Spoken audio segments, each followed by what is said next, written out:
Hello, this is Doug Allen for Leftwards on the OCHU website. The Ontario government is launching a massive drive to bring many more public-private hospitals to Ontario.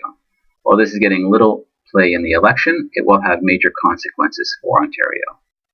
England began the P3 craze and launched a similar massive P3 drive over a decade ago. They are now beginning to regret it deeply. Here are some of the results in England, according to the normally conservative newspaper, the Telegraph. The taxpayer owes a total of £121 billion on P3 projects. That's almost $200 billion.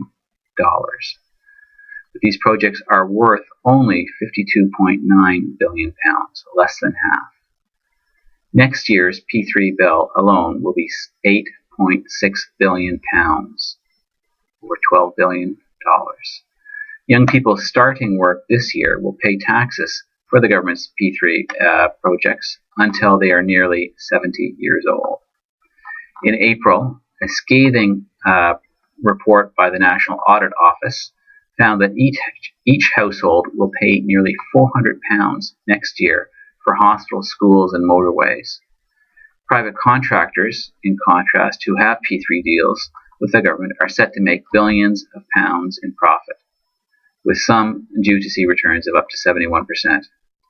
So, for example, a hospital in Bromley, South London, which will cost £1.2 billion, more than 10 times what it is worth.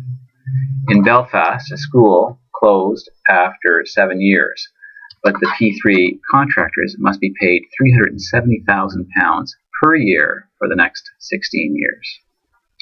The Telegraph notes, quote, even as far back as 10 years ago, unions began to give dire warnings about the future cost to the country of P3 schemes.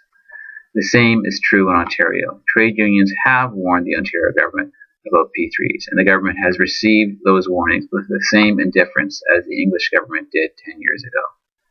The Ontario Liberals and the Ontario Progressive Conservatives have both backed P3 hospitals. Of the parties in the legislature, only the NDP has opposed them. For more information, see the OCHU Leftward site. This is Doug Allen.